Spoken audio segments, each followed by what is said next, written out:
Bem-vindos à segunda sessão plenária sobre a desinformação e infodemias, o papel da literacia mediática. Nesta mesa teremos Helena Martins, das Políticas Públicas da Google para Portugal, Lino Santos, diretor do Centro Nacional de Cibersegurança, Mário Figueiredo, professor do Instituto Superior Técnico da Universidade de Lisboa, Miguel Crespo, investigador CIES, ISCTE, coordenador IB-Verifier, com moderação de Vítor Tomé, docente na Universidade Autónoma de Lisboa, investigador no CIES ISCTE, Instituto Universitário de Lisboa, e ainda especialista em cidadania digital no Conselho da Europa, integrando vários projetos internacionais e nacionais na área das literacias, educação e jornalismo, e é também membro do GILME. Ora, boa tarde, então, mais uma vez, vamos avançando porque estamos alguns minutos atrasados, e, portanto, onde chegar os nossos colegas. Eu queria agradecer primeiro o convite para moderar e queria agradecer, obviamente, ao Mário Figueiredo, à Helena, ao Lino Santos e ao Miguel a presença aqui. O nosso tema é desinformação e infodemias, como foi referido, o papel da literacia mediática. E a nossa ideia vai muito no sentido de a literacia mediática por si só não é uma solução para a desinformação. É uma solução que pode contribuir para a desinformação em conjunto com outras. E, nesse sentido, tentámos organizar um debate que toque mais do que o aspecto educativo, tentando entrar em aspectos também mais relacionados com a legislação e mais relacionados com aspectos técnicos. E dito isto, nós vamos avançar, portanto vamos a algumas questões base que vamos começar por debater, e eu começaria com a Helena Martins da Google e gostaria de lhe perguntar desde logo, até porque à tarde nós amolecemos um pouco, uma pergunta mais provocadora, e que a questão é esta.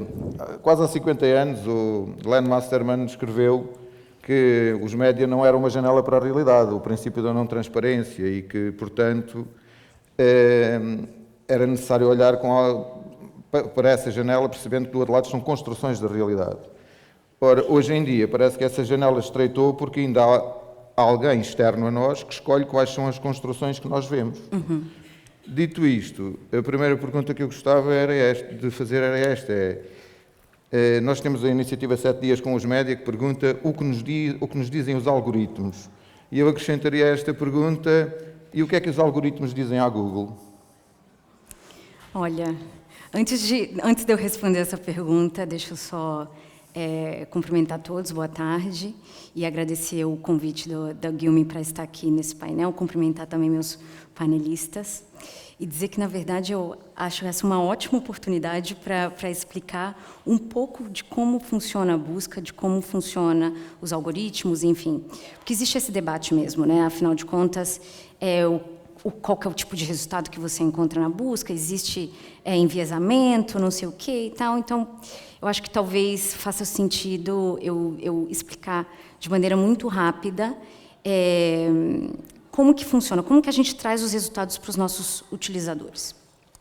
Então, basicamente, a gente fala que temos resultados personalizados, mas os sinais e as informações que nós utilizamos para trazer um resultado para vocês quando vocês fazem uma busca são bastante simples, na verdade. Um dos principais elementos que a gente utiliza é a localidade, onde você está. Então, se você faz, por exemplo, uma pesquisa em inglês por futebol nos Estados Unidos, muito provavelmente a gente vai trazer resultado para você relacionado ao futebol americano. Mas se você faz essa mesma pesquisa em inglês em Londres, a gente vai te trazer resultados do Manchester United, por exemplo. Então, a localização é realmente muito crítica para definir o tipo de resultado que nós trazemos para os nossos utilizadores. Outra coisa é a língua, obviamente. Se você pesquisar uma coisa em português, você não quer receber resultados em inglês, então essa é uma outra maneira que a gente também determina o tipo de resultado que você vai receber. E aí tem alguns elementos um pouco mais relativos à pesquisa propriamente dita, ou seja, quais são os significados das palavras que vocês estão utilizando. Então, uma pesquisa sobre, por exemplo, Antônio Costa. Existe uma chance muito grande que, se a pesquisa está vindo de Portugal, que a pessoa está interessada em receber informações sobre o primeiro-ministro Antônio Costa. Mas isso tudo são construções e desenvolvimentos que a gente precisa fazer nos nossos algoritmos para que a gente possa perceber qual que é a intenção daquela busca, né? Então, obviamente, se você busca por Antônio Costa em Portugal, você vai receber resultados relacionados ao primeiro-ministro. No Brasil, provavelmente não, talvez seja de algum cantor famoso que tem esse mesmo nome. Então, esse é o tipo de alteração em relação aos resultados que a gente busca trazer para os utilizadores. No fim do dia, a missão da Google é trazer informação, é organizar todas as informações do mundo e torná-las disponíveis, acessíveis e úteis. Então, se um utilizador vai no nosso mecanismo de busca, faz uma pesquisa e não encontra aquilo que ele está buscando, de maneira muito fácil, muito simples, a gente está falhando na nossa missão. E isso tem uma conexão muito grande com a questão da desinformação. Por quê? A gente quer levar informação de qualidade para os nossos utilizadores. E se, dependendo da pesquisa e da busca que o utilizador está fazendo, o resultado que a gente leva é um artigo falso, uma notícia falsa, enfim, a gente não está cumprindo com essa missão que nós estabelecemos. Então, também temos um esforço muito grande de tentar identificar sites que têm como principal objetivo disseminar desinformação. E temos diversas políticas e ferramentas que utilizamos para destacar, por exemplo, notícias que vêm, informações que vêm de sites fidedignos, e também de diminuir a prioridade, vamos assim dizer, daqueles sites que realmente estão ali para divulgar desinformação. Então, começo por aqui e depois a gente pode, talvez, seguir com Ok, obrigado. Obrigado, Helena, por esta explicação. E eu pegava mesmo nas últimas palavras por causa da desinformação e passaria para o Miguel e começaria por dizer, o Miguel que é coordenador do eVerifier, que é um dos 14 OBS do European Digital Media Observatory, portanto, um dos observatórios regionais, e começaria por dizer, o eVerifier tem tido sucesso, desde logo, no mapeamento dos média digitais na Península Ibérica, tem tido sucesso também no fact-checking, portanto, na verificação de factos, e uma das áreas do eVerifier é trabalhar com algoritmos, e é tentar perceber, por exemplo, como é que nós, eVerifier, não é? Portanto, como é que nós, humanos, conseguimos usar algoritmos e outras técnicas para evitar a disseminação de desinformação. Ou seja, fazer o pre-banking, não é só desconstruir desinformação, verificá-la, mas é evitar que ela se dissemine a priori. O eVerifier tem tido algum sucesso nesta área? Bem, obrigado a todos. Cumprimentar aqui o público maravilhoso que está aqui e os meus colegas aqui no painel. Bem, obviamente, eu vou deixar a parte dos algoritmos para o fim e começar um bocadinho ao contrário. É assim, no âmbito do Observatório Ibérico dos Média Digitais e da Desinformação, algumas coisas que nós já fizemos eram algo que não existia, que é importante. Uma das coisas foi um mapeamento dos média digitais que existem em Portugal e em Espanha, algo que está disponível online para qualquer pessoa consultar, pesquisar, ou seja, primeiro tentar perceber que meios é que nós temos, porque havia, obviamente, existem registros oficiais, existe várias informação, mas não havia um mapeamento total e evolutivo e que irá continuar a evoluir. Outra parte era começar a perceber, ter dados mais concretos sobre o que é que as pessoas entendem como desinformação e o que é que consideram problemático dessa desinformação e que quantidade de desinformação é que lhes chega. E um primeiro inquérito que nós fizemos e que está disponível num relatório que já está publicado no site do eVerifier, por exemplo, diz que, e tenho aqui alguns dos dados, é assim, mais de 1/3 das pessoas diz que se depara com desinformação mais do que uma vez por dia, que 97% diz que no último mês identificou desinformação, 2/3, mais 2/3 dizem que a informação manipulada pode ser um problema e considera que o mais grave é todo o tipo de comunicação que, não sendo jornalismo, imita o jornalismo.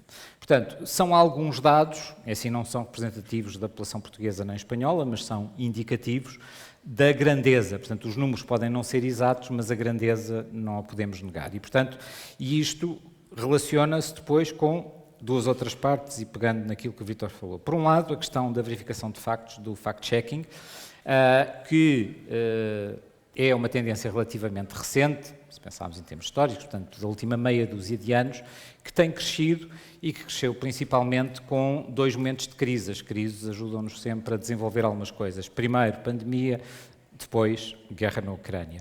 E a verdade é que isso veio contribuir não apenas para haver mais desinformação, porque houve mais desinformação focada nessas temáticas durante esse período, mas também para que os cidadãos ficassem mais alertas e que os fact-checkers, os verificadores de factos, tivessem um maior impacto. E isso foi, obviamente, muito importante. E com isto chegamos aos algoritmos. A questão dos algoritmos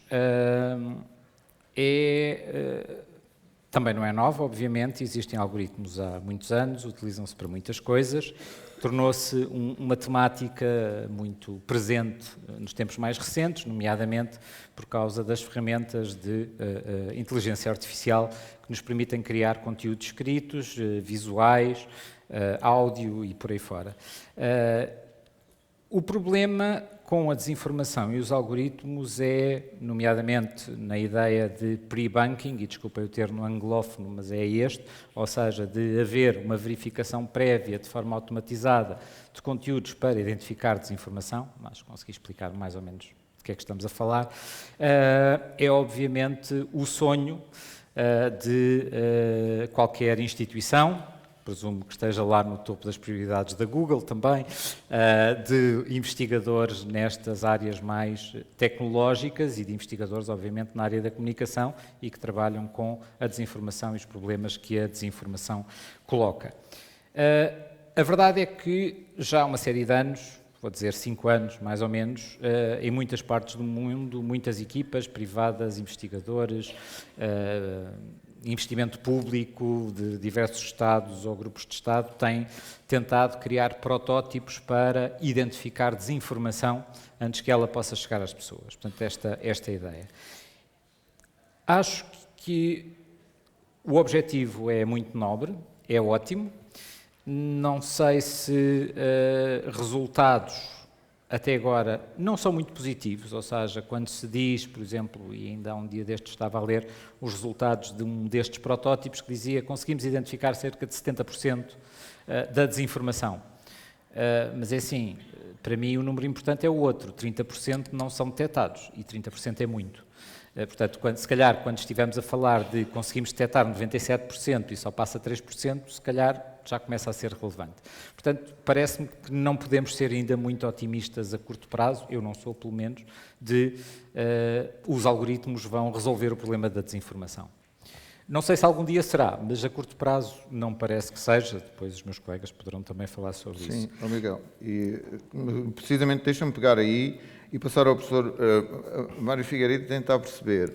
Estas tecnologias de detecção de desinformação ou de informação manipulada, ao que eu percebi, daquilo que fui lendo, funcionam bem com texto, mas não funcionam tão bem com aquilo que nós chamamos o deepfake ou até o chipfake.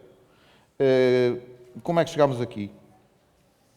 Bom, antes de mais, também como os colegas, começar por agradecer o convite para o painel.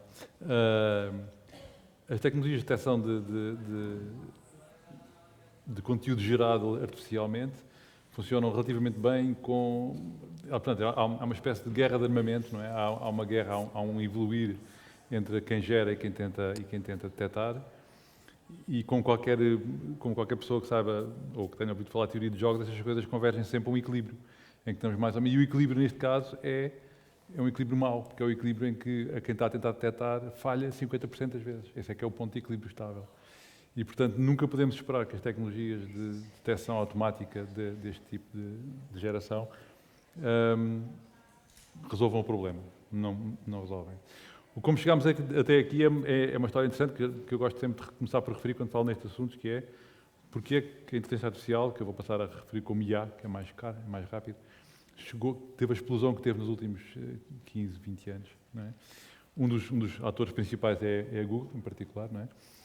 Porque por trás disto tudo estão modelos de negócios, não é? Todas estas instituições que manipulam estas enormes quantidades de informação, desde os mídias, aos Google, às redes sociais, às Amazones que vendem, não é? São essencialmente são empresas privadas, cujo objetivo último, como qualquer empresa privada, é negócio, é lucro, não é? E no caso dos mídias, no caso das redes sociais em particular, e no caso das instituições como o Google, cujo objetivo, como disse a Helena muito bem, é disponibilizar, encontrar e disponibilizar informação relevante para quem a procura, mas por trás há um modelo de negócio. Não é? E o modelo de negócio tem a ver essencialmente com capturar a atenção das pessoas. Há um livro muito interessante que fala sobre isso, chamado The Attention Merchant, que é capturar a atenção e vender a atenção. No caso da Google é conhecido, não é nada, é a história de pôr anúncios, há um pequeno leilão para anúncios em função de qual foi a pesquisa que a pessoa fez. Diferentes instituições têm diferentes modelos de negócio. Não é nenhuma crítica, é perfeitamente legítima, é assim que funciona o mundo, não é? É um negócio. E, portanto, essas empresas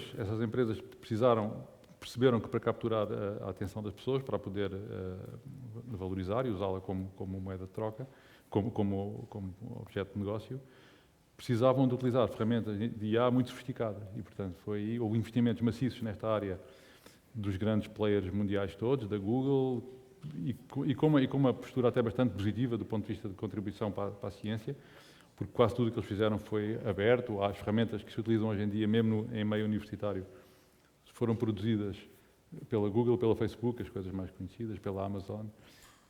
E, portanto, por trás disto há sempre um modelo de negócio. Mas o modelo de negócio, por trás disto tudo, está a atenção. Não é? É a captura da atenção das pessoas. E daí foi por aí que chegámos até aqui. Não é? É porque um dos mecanismos conhecidos para capturar a atenção é a indignação. Que horror, não é? Vou ver o que é que se passa aqui. Ou alinhamento com interesse por pessoas, por figuras públicas, por uma figura pública que fez qualquer coisa que é geradora de indignação ou geradora de admiração, esse tipo de coisas. E, portanto, toda esta captura de atenção e os mecanismos que estão por trás foi que levaram a esta arms race, não queria usar a expressão inglesa, por criação de conteúdo que, a certa altura, pela captura da atenção, a guerra é uma guerra tão aberta que não importa o que é que estamos a dizer, desde que capturemos a atenção da pessoa, pode ser até uma mentira enorme, mas o que importa é capturar a atenção. E, de certa forma, as plataformas que até têm uma postura, que geralmente têm uma postura relativamente responsável, são um pouco vítimas de todos os utilizadores que estão sempre todos a tentar capturar a atenção e a ter seguidores e followers e likes e essas coisas todas. Ok, obrigado. E vamos lá, quando conseguem capturar a nossa atenção em determinado sentido, eventualmente nós não conseguimos focar a nossa atenção noutros aspectos. E aqui eu passava, que é o engenheiro Lino Santos, e tentava perceber, porque o Centro Nacional de Cibersegurança, que é coordenado pelo Lino Santos, é também o coordenador, digamos assim, da equipa de resposta a incidentes de segurança informática em termos nacionais. E, portanto, perguntaria, têm sido noticiados vários casos de incidentes, muitas vezes porque provavelmente a nossa atenção está num lado e não está no outro, ou a nossa formação vai mais num sentido do que no outro. O que é que aprendemos com esses incidentes? Quais são as causas desses incidentes? Dependem, por exemplo, de aspectos técnicos que as pessoas não dominam? Bem, antes de mais, muito boa tarde a todos. Queria cumprimentar também aqui os meus colegas de painel, agora para algo um bocadinho diferente, não é? Tivemos efetivamente o ano passado, em particular, um conjunto de incidentes em que os mídias foram atingidos. Aliás, logo no dia 2 de janeiro, um domingo, se bem se lembram, com o incidente do grupo Empresa. Mas tivemos outros, portanto, foi um ano particularmente estressante, se posso dizer, para o setor dos mídias. Tivemos, isto estou a falar em casos que foram tornados públicos, o grupo Trusty News, o grupo Cofina, a própria da Lusa também sofreu um conjunto de incidentes. Agora, tentando responder à pergunta, primeiro sobre as motivações e as causas e depois sobre o que é que aprendemos. Relativamente às motivações e causas, eles não estão relacionados, portanto, os diversos incidentes. Portanto, tivemos casos em que a motivação foi o mero vandalismo, pelo menos daquilo que nos é dado a conhecer até hoje, portanto, uma destruição pura e gratuita de infraestrutura e de informação, num dos casos que acabei de referir. Tivemos outros onde conseguimos observar uma motivação financeira, portanto, ransomware, o tal esquema de, digamos, tornar inacessível a informação e depois pedir um resgate financeiro para que essa informação seja devolvida, ou às vezes até pedir 2 vezes um resgate para que a informação seja devolvida e para que não seja publicada ou exposta, não é? O termo em português começa a colar, é o vazamento, não é, de informação. E depois ainda tivemos outra categoria de ataques, mais uma vez de uma lógica não financeira, de negação de serviço, ou seja, estes aqui já de alguma forma correlacionados com grupos simpatizantes, ora da causa russa, ora da causa ucraniana, e que de alguma forma estão, e são dezenas destes grupos a atuar por todo o mundo, estão a gerar algum caos. E obviamente o setor dos mídias é um setor extremamente apetecível, porque de facto uma qualquer falha, uma qualquer disrupção naqueles que são os principais portais da internet, não me surpreendendo aqui a Google, mas são de facto os portais que são mais consumidos do ponto de vista de informação em todos os países. Portanto, afetar o funcionamento de um grupo de mídia dá o mediatismo necessário a estes grupos militantes que eu acabei de referir. Portanto, temos esta mistura de causas e não houve, de facto, relação entre estes 4 casos que eu acabei de referir. Agora, o que é que nós observamos e o que é que podemos aprender? O primeiro, e talvez aquela coisa mais gritante, foi a falta de preparação de algumas destas organizações para, 1, proteger a sua informação, 2, recuperar de uma situação como a que viveram. Portanto, estamos a falar de falta de preparação, mas também falta de preparação para a reação a um incidente. Também tivemos surpresas extremamente positivas. Um destes grupos, talvez o mais pequenino, para não citar o nome, surpreendeu-nos pela positiva com o que tinha implementado do ponto de vista da preparação e também do ponto de vista da resposta. Portanto, tivemos esta visibilidade. Depois tivemos, na relação entre o centro e estas vítimas, um problema de base, que é a proteção do jornalista. Portanto, ao invés de outro tipo de entidades com quem nos relacionamos e com quem podemos prestar uma ajuda mais direta, por exemplo, numa análise forense, para perceber qual foi o ponto de entrada, para encontrar a vulnerabilidade explorada e, de alguma forma, tapá-la, não é? Porque não interessa só recuperar do incidente, interessa também tapar a porta que foi usada. Aqui tivemos o problema de, e se calhar é melhor não fazer, porque temos que proteger, estamos a lidar com a informação em que existe sigilo de fontes, etc, etc. Portanto, tivemos aqui também esta dificuldade adicional no tratamento, que precisamos de alguma forma de encontrar uma solução. E depois, obviamente, precisamos de crescer na maturidade destas organizações, ou seja, desde logo colocar a questão da cibersegurança no topo da governança da organização, que muitas vezes não está, não é? A cibersegurança é vista como acessória, é vista como um custo para as organizações e não como um investimento para a proteção dos seus principais ativos, que é a informação. A adesão, obviamente, a referenciais, a utilização de normas abertas, normas mundialmente aceites, para aplicação nas suas infraestruturas, e depois a questão humana também, que é, de facto, eu aqui fazia um parênteses relativamente a um número que eu não me canso de dizer, que tem tudo a ver com literacia. 53% dos incidentes que nós tratamos no Centro Nacional de Cibersegurança, o fator explorado não foi o técnico, foi o humano. E, portanto, a literacia digital é importante, e a aposta da cibersegurança de uma organização também passa por facultar a literacia digital aos seus funcionários, ou pelo menos todos aqueles que tocam na sua infraestrutura digital.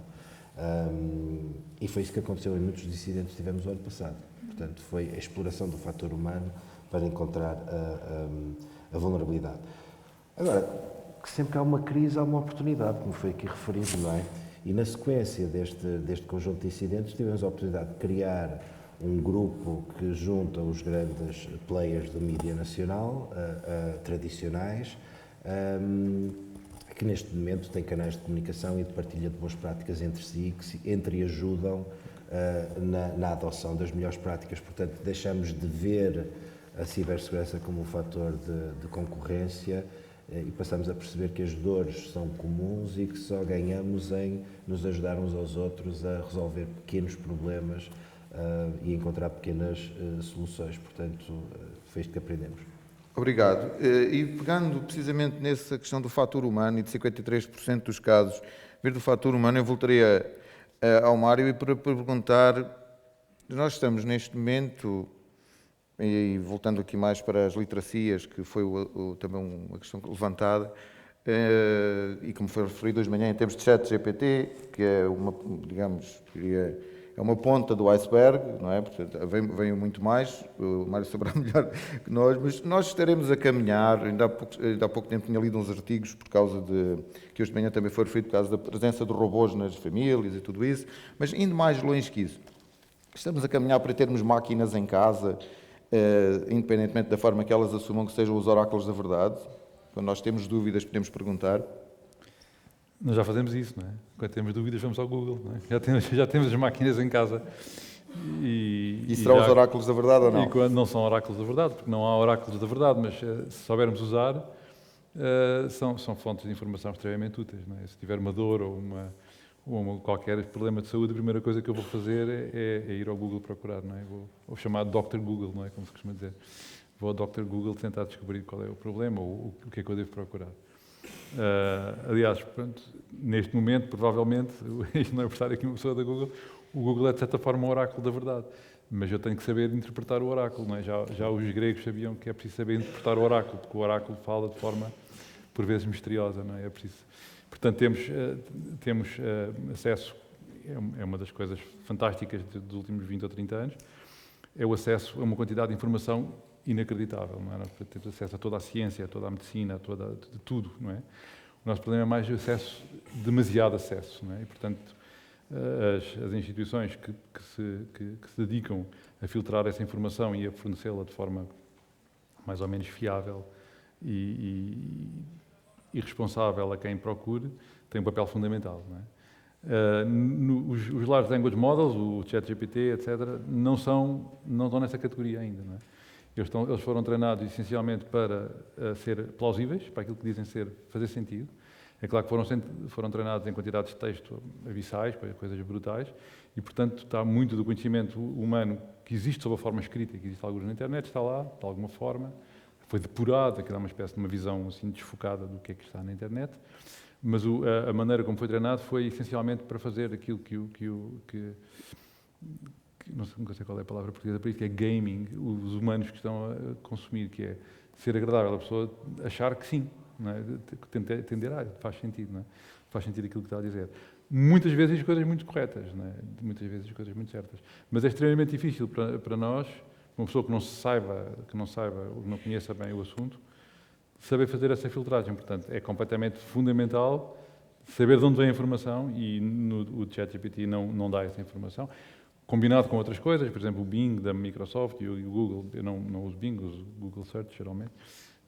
Uma das coisas que quem faz a investigação sabe, é que hoje em dia é uma skill fundamental saber fazer bem Googling, saber ser um bom Googler, saber como é que se procura, o que é que se procura, como é que faço a pesquisa avançada.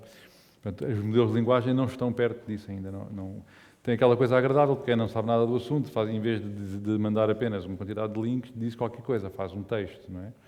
E tem outras capacidades muito interessantes também, que é fazer reverse search, que é se eu não souber as keywords, se eu não souber as palavras-chave pela qual devo procurar, mas se descrever o problema, ele às vezes consegue dizer coisas que fazem sentido e então isso é, e há pessoas em várias áreas da ciência que já estão a usar isso com os modelos de linguagem, que é fazer pesquisa inversa, que é eu não sei as palavras-chave, mas sei descrever, de grosso modo, qual é o tema e como os modelos de linguagem já viram aquelas expressões noutros sítios, já viram textos com aquilo, conseguem descobrir sobre o que é que estamos a escrever. Não é?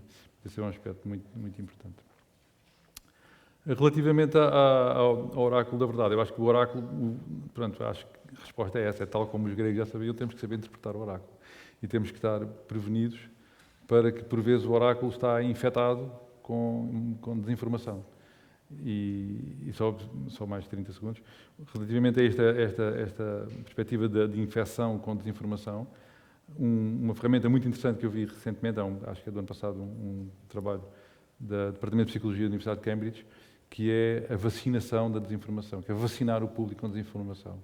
Não sei se conhecem, é um trabalho muito interessante que se chama mesmo Disinformation Inoculation, que são pequenos vídeos que aparentemente são desinformação, geralmente são muito parecidos com coisas do tipo falácias lógicas, do tipo falsas dicotomias, é um exemplo clássico. Então, eu vou usar um exemplo que eu vi há bocadinho numa apresentação de uma pessoa do Brasil, há bocadinho, que era, então, se quando está calor é aquecimento global, quando está frio é o quê? Que é uma falsa dicotomia, não é? E então eles fizeram uma campanha com pequenos vídeos desinformativos, com falsas dicotomias, geralmente até com memes e coisas modernas, TikToks e coisas desse género, mas pre-bunked, com a explicação, isto que vão ver a seguir é uma falácia lógica. E tem um efeito enorme, as pessoas veem aquilo e depois quando são expostos a vídeos parecidos ou coisas parecidas, isto é uma falsa dicotomia, isto não é uma dicotomia, quando diz falácia dicotomia, outra qualquer, um slippery slope, uma coisa qualquer dessas. Aprendem, por exemplo. Essa vacinação, as pessoas já viram, mas então isto que estão a dizer é parecido com aquilo que eu vi e aquilo era falso, portanto isto também deve ser falso. Assim, eu pegaria nessa palavra da inoculação, porque a inoculação associa-se muito na literacia dos média e na área, agora caindo aqui na educação, associa-se muito a algo que existiu nos Estados Unidos nos anos 50 e 60 e, portanto, há alguma resistência a essa palavra, mas percebo perfeitamente o que quer dizer. Agora, eu voltaria aqui ao Lino para perguntar. Temos o C Academy, temos o Centro Internet Segura, temos campanhas, temos cursos. Um dos cursos é o Cidadão Ciberinformado, por exemplo, desenvolvido com a Lusa. De que forma é que o Centro Nacional de Cibersegurança está a fazer, por exemplo, algo similar ao que foi agora dito pelo Mário Figueiredo? Bem, a ideia é mesmo essa, ou seja, consciente dos 30% ou dos 50% de falhas na questão dos algoritmos para tratar ou evitar a propagação de fake news, a única maneira que temos é atuar do lado do consumidor de informação. Ou seja, precisamos efetivamente criar uma cultura de consumo de informação digital consciente, lá está, com esta inoculação ou com outras técnicas, que permita a qualquer cidadão saber distinguir o que é uma mensagem ou uma informação verdadeira, se é que existem informações verdadeiras, mas o que é aquela justificadamente falsa. E isto só com treino é que podemos fazer. De facto, o Centro Nacional de Cibersegurança tem com a Lusa uma parceria num MOOC online, um pequeno curso que se tira em cerca de 3, 4 horas no máximo e que tem exatamente estes objetivos que eu acabei de referir. Portanto, saber o que é que são fake news, a informação sempre existiu, não é? Mas saber exatamente o que são fake news, perceber quais são os aspectos que nos permitem identificar este tipo de informação, a questão da forma, a questão da linguagem, a questão das imagens, ajudar as pessoas a identificar os elementos que possam caracterizar essa informação ou que pelo menos os levem a utilizar o Dr. Google para verificar se são verdadeiras ou falsas, que os leva a desconfiar, pelo menos. E depois como é que se podem proteger exatamente dessas campanhas massivas. O curso já tem cerca de 3 anos, ele foi criado pouco tempo depois das últimas eleições europeias para o Parlamento Europeu e neste momento já teve 20 mil utilizadores, portanto tem vindo a ser atualizado nos exemplos, tentado ser atual e também lá está nas técnicas e nos modos operandi destes agentes que criam esta desinformação, mas era importante massificá-lo e aqui, digamos, o apoio dos restantes órgãos de comunicação social na publicitação deste curso era extremamente importante. 20 mil, de facto, não inocula o país quanto à desinformação. Obrigado. Não inocula, mas de qualquer modo é um primeiro passo e chegar a 20 mil pessoas já é algo. Agora eu diria, estamos a falar de pessoas em geral, mas E passando aqui ao Miguel Crespo. Miguel, no Iberifier tenta-se trabalhar com muitos grupos sociais diferentes, mas um deles é claramente o grupo dos jornalistas, porque quando desinformação passa, e perdoa-me a expressão inglesa, nos mainstream media, naqueles médias nos quais nós confiamos mais, a situação é mais grave. Como é que está a decorrer a formação sobre desinformação que está a ser feita com jornalistas? Bem, é assim, as primeiras conclusões são mais ou menos óbvias, não é? Que os jornalistas são um grupo profissional, como um todo, bastante aberto a aprender e a receber informação e a tentar evoluir, não é? Mas, ao mesmo tempo, também admitem, pronto, às vezes de forma um pouco envergonhada, que são algo permeáveis à desinformação, ou seja, que a desinformação que lhes chega, às vezes passa no crivo do próprio jornalista e chega a ser publicado, e, por exemplo, no relatório sobre o impacto nos média em Portugal e Espanha da desinformação, é uma das coisas que os jornalistas que foram entrevistados, todos eles com cargos de direção e edição, admitiram de alguma forma que sim, que já terão publicado desinformação, ou pelo menos terão feito alguma coisa com base em desinformação, sem querer, obviamente, não de forma propositada, portanto não é essa a questão. Mas ao mesmo tempo há, e isto não é exclusivo dos jornalismos, por exemplo, alguma resistência, por exemplo, a mudar procedimentos, a passar a utilizar outras ferramentas. A regra geral, a desculpa é a falta de tempo, pronto, o que é um pouco verdade, mas se calhar aqui permitem-me criticar um pouco a classe desse ponto de vista, porque muitas vezes, muitos dos problemas de desinformação ou desinformação parcial que nós vemos passar através dos média poderiam ser resolvidas com 5 ou 10 segundos de trabalho.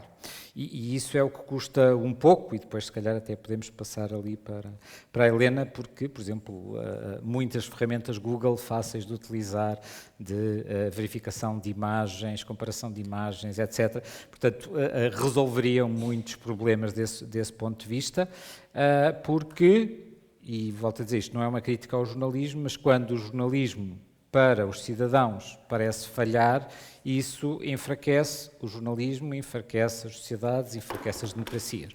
Portanto, se calhar temos que mudar um bocadinho e, assim, parece-me que aquilo que é importante é que não podemos continuar a ter notícias e que não publicadas por meios de comunicação, sei lá, pegando em alguns exemplos baseados em capas falsas do New York Times que podiam ser verificadas em 5 segundos abrindo o site do New York Times, ou usando imagens de acontecimentos passados como se fossem de agora, como aconteceu tanto no início da guerra na Ucrânia, aconteceu, por exemplo, recentemente com o sismo na Turquia e na Síria, onde grande parte de tudo aquilo que nós víamos nas televisões e nos jornais como imagem ou como vídeo eram de outros acontecimentos, não tinham absolutamente nada a ver e passavam. É assim, no caso da guerra da Ucrânia, até imagens de videojogos foram passadas como se fossem imagens de combates reais. Portanto, é assim, isto não pode acontecer. E a maior parte das vezes isto resolvia-se com 5, 10 segundos de trabalho e um bocadinho de reflexão. E, portanto, é essa parte que falta. Mas, nas formações, e temos feito imensas formações, não só em Portugal, mas para os países lusófonos, para jornalistas dos países lusófonos, em parceria com a Lusa, que também faz parte do projeto, é assim, a adesão é ótima, os resultados são ótimos, temos já a percepção, apesar de não termos resultados, de que as pessoas passam a olhar para a informação que recebem, pessoas, jornalistas.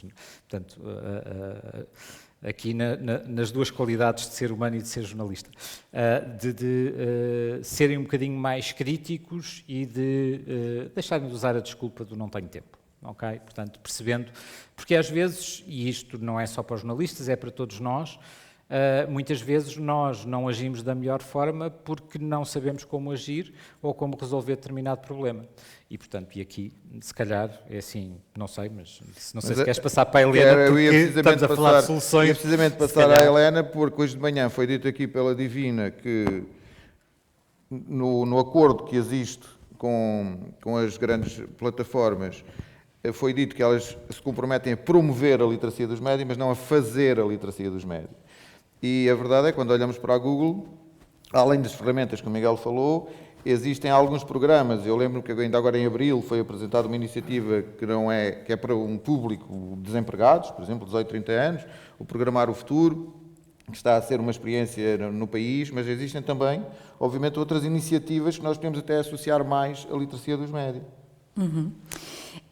Esse é um programa que a gente lançou em colaboração com a SIC Esperança, só para dar um pouquinho mais de informação, e tem como objetivo isso que você disse, né? Programar o futuro, levar realmente conhecimento, literacia digital para pessoas desempregadas, que vai um pouco também na linha do que o Lino antes tinha mencionado, de que a literacia midiática precisa andar ao lado da literacia digital. E aqui em Portugal, se eu puder dizer algumas das iniciativas que a gente tem ao redor, tanto da literacia midiática como da literacia digital, vou muito rapidamente mencionar eu diria que talvez tenha sido o primeiro projeto de literacia midiática entre a Google e entidades e publishers aqui em Portugal, que foi o Media Veritas, que nós apoiamos. É um programa da Associação Portuguesa de Imprensa, que tem como objetivo levar workshops de pensamento crítico para alunos, estudantes, professores, mas também jornalistas. É um projeto que existe, acho que já está no 5º ano, se eu não me engano. Então, esse foi um dos primeiros projetos que a gente fez na área da literacia midiática propriamente dita. E, em paralelo a isso, em paralelo ao SIC Esperança, a gente tem, com a DECO, um programa também, já acho que está no seu 6º ano, focado na literacia digital para jovens. E, recentemente, a gente lançou o mesmo programa com um linguajar adaptado para os sêniors. Porque também com a pandemia, uma das coisas, enfim, que a gente percebeu é que houve essa transição abrupta de muitas pessoas que antes talvez não tivessem aquele contato mais cotidiano com a tecnologia e que passaram a ter. E percebemos que havia ali a necessidade de levar conhecimento de como funciona, conhecimento básico de como funcionam as ferramentas digitais, e aqui de uma maneira bastante agnóstica, não necessariamente apenas as ferramentas da Google, para essa camada da população que talvez não tivesse realmente esse hábito de usar tecnologia com tanta frequência. E essas são algumas iniciativas aqui a nível nacional. O Miguel, por exemplo, sabe muito bem, porque nós também somos apoiadores do Aveiro Media Competence Center, que é um centro que foi inaugurado tem pouco tempo em Aveiro, na Universidade de Aveiro. É um projeto também eu diria, de ideação da Associação Portuguesa de Imprensa, em que nós levamos grande parte dos treinamentos que nós temos dedicados a jornalistas ao centro. E o professor Miguel esteve nos ajudando também nesse processo. Então, a gente tem uma série de iniciativas no que concerne formação. Mas, para além disso, obviamente, a gente tem diversas iniciativas na área da investigação, por exemplo. Uma delas é o Fundo Europeu de Literacia Midiática, que foi um fundo que nós ajudamos a criar. Nós doamos 25 milhões de euros ao European University Institute, e esse fundo, ele é, na verdade, gerenciado, embora ele seja europeu, ele é gerenciado pela Fundação Calouste Gulbenkian, aqui de Portugal, e, basicamente, o objetivo desse fundo é realmente contribuir para a investigação e para projetos na área da literacia midiática, mas, enfim, aqui para todos os lados. Então, esse é um outro exemplo de iniciativa que nós temos apoiado, né, na área da literacia midiática. E temos também um apoio que anunciamos no final do ano passado a esse consórcio internacional de fact-checkers de 13 milhões, que é para continuar a contribuir para o trabalho e para a prática dessas organizações que são tão importantes hoje em dia e que, na verdade, também fornecem muita informação para os nossos produtos. O Miguel, por exemplo, mencionou essa ferramenta que nós temos de comparação de imagens, mas a gente também tem, para quem não sabe, eu sugiro que deem uma olhada, que é o nosso... A gente tem um site onde você pode ver se a notícia já foi fact-checked. E muito do conteúdo que a gente recebe são desses fact-checkers, por exemplo, aqui em Portugal, do Polígrafo, é um exemplo. Então, a gente tem diversas ferramentas que não são apenas... e programas que não são apenas esses que eu mencionei, mas também não quero me alongar, porque senão aqui eu vou ficar num cardápio de coisas. São muitas, mas era importante ligar e tentar perceber, porque de facto estamos na área da literacia, e ainda bem que a Helena falou na questão do EMIFAN, porque por acaso temos aqui a Sally Reynolds, que é a líder de um desses projetos, que é o Team Lit, que junta vários países, a Finlândia, a Irlanda, a Bélgica, penso que a Alemanha também. E isso é uma ideia, portanto, além só de programas de apoio, além de ferramentas e de iniciativas que possam ser associadas à literacia dos médias, existe esse financiamento. E a questão, eu passaria aqui agora por uma questão mais legal e dizia, apesar de tudo isto, e passava aqui ao professor Mário, a verdade é que parece que nós temos medo do que vem aí, pelo menos ainda há dias foi escrita uma carta a dizer vamos lá parar com isto tudo, porque apesar de todas as ferramentas e iniciativas e apesar das pessoas estarem todas mais atentas, é melhor darmos aqui 6 meses de ditadura ao desenvolvimento tecnológico. Sim, a famosa carta que foi assinada por não sei quantas, 20 e tal mil pessoas, mas que de facto 20 e tal mil pessoas é um número muito pequenino, não é? Dada a visibilidade que a carta teve e com os nomes tão fortes que tinha à cabeça, inclusivamente o Elon Musk, né? e o Yoshua Bengio, que é um dos pais do Deep Learning. A carta teve assim, digamos, com uma recepção, digamos, morna, digamos assim. No entanto, as pessoas, eu falei com muitas pessoas sobre a carta, já discuti isto quase à exaustão. Quase todas as pessoas concordam que a carta, digamos que a minha posição e a posição de muitas pessoas com quem falei é que a carta não faz muito sentido, porque era impraticável, não é? Ninguém vai parar de fazer investigação durante 6 meses. Não há como sequer verificar tal coisa. Mas teve o mérito de trazer o assunto à discussão. E deu enorme visibilidade ao problema legal, digamos assim, ou dos perigos da IA, e trouxe para o topo da agenda mediática, não é? Até apareceu nos telejornais e nos noticiários dos principais canais generalistas. E, portanto, teve essa vantagem de trazer o assunto para a ribalta. Esta opinião de que é impraticável é uma opinião pessoal. Obviamente há quem discorde, há quem ache que não, que é possível praticar. Eu acho que não há aqui nada de particularmente novo, digamos assim, no sentido em que isto é uma área, portanto, a utilização de IA com a interface com o público, não é? Que tem a ver com, como já existe nas redes sociais, como existe em todas as ferramentas que nós usamos nos próprios portais dos jornais, não é? Então, utilizam técnicas para ordenar as notícias, para saber quais são as notícias que é mais provável eu clicar, etc. Tem que ser alvo de regulamentação, não é? Qualquer coisa que influencie, que possa influenciar sociedades, seja como for, não é? Eu, antes de lançar um medicamento no mercado, tenho uma regulamentação extremamente apertada. Antes de pôr um automóvel à venda, há uma série de regulamentos que têm que ser... É muito difícil pôr um automóvel à venda. Não posso fazer um automóvel e vendê-lo. É ilegal, completamente ilegal. Portanto, estas ferramentas também têm que ser alvo de regulação legal, adequada. O problema é que esta área move-se muito depressa. Não é? Desenvolver um medicamento demora 10 anos. E isto demorou 1 ano a fazer, ou 2 anos. Não é?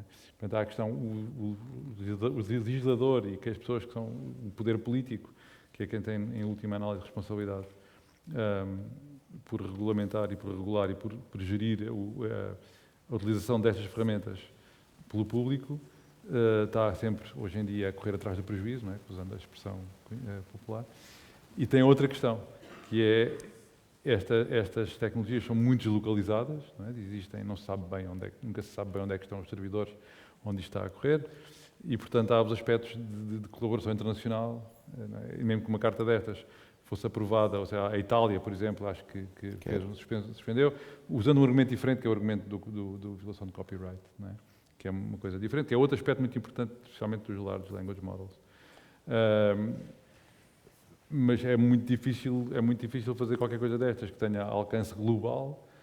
É quase impossível imaginar que íamos pôr os governos todos do mundo de acordo para mandar parar a investigação em IA durante 6 meses. É completamente utópico. Isso não garantia que a investigação parava? Pois, eu não sei como é que isso ia alguma vez garantir, não é? Não sei como. Não faço ideia, não consigo vislumbrar como é que poderia ser feito... peço desculpa de fugir para a palavra em inglês, o enforcement, não é? Uma palavra... de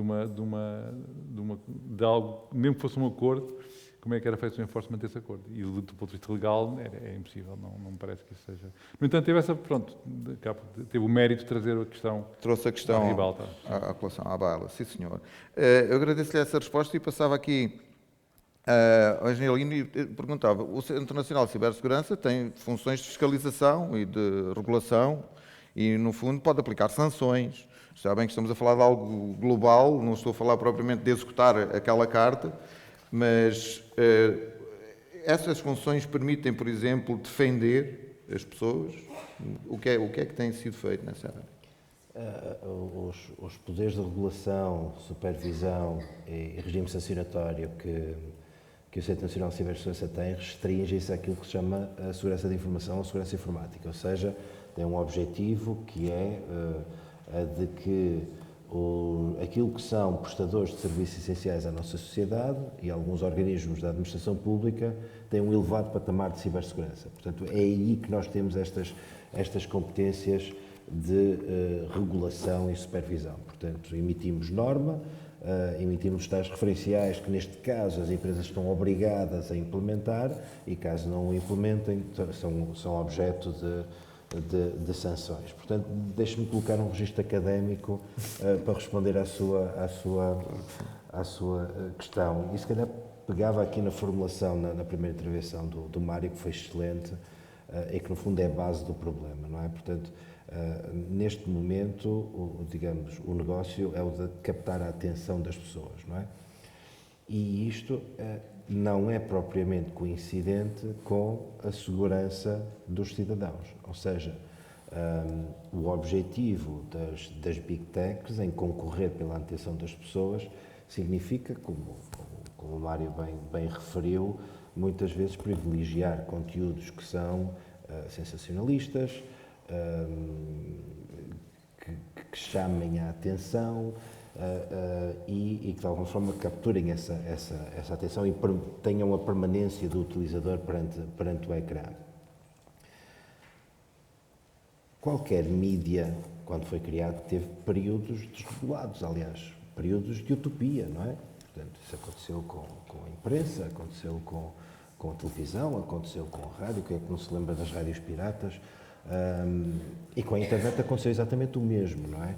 É natural que nós estejamos neste momento numa fase em que pretendemos, e eu acho que a chave é esta, pretendemos minimizar os impactos negativos que algumas tecnologias têm na nossa sociedade. Portanto, assumir uma não neutralidade da tecnologia, portanto, a partir do momento em que ela é colocada na sociedade, tem impactos positivos e negativos, portanto, vamos tirar proveito dos positivos e vamos minimizar. Aqui a Europa, e a sede europeu, tem orgulho nisso, tem tido um papel de liderança. Portanto, o primeiro documento onde fez este tipo de afirmação foi o RGPD, não é?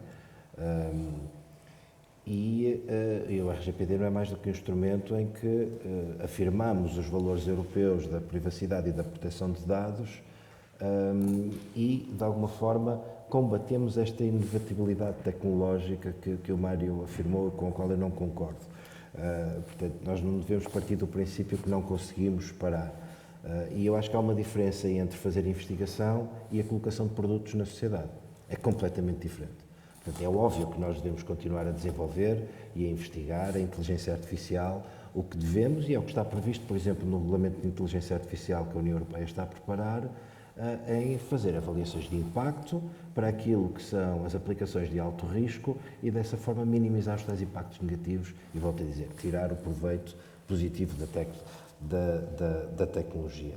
E, portanto, a Europa tem aqui um conjunto de instrumentos, alguns deles já estão publicados, por exemplo, o Digital Services Act vem clarificar também esta situação relativamente aos mídias, portanto, mantém o princípio do não dever de vigilância relativamente aos conteúdos, com o qual eu concordo, mas vem trazer um conjunto de obrigações de transparência relativamente aos algoritmos que são utilizados, à forma como são tomadas as decisões e permitir uma auditabilidade e evitar, lá está, aquilo que foi referido à cabeça, que é um faroeste relativamente à forma como os conteúdos são apresentados ao utilizador.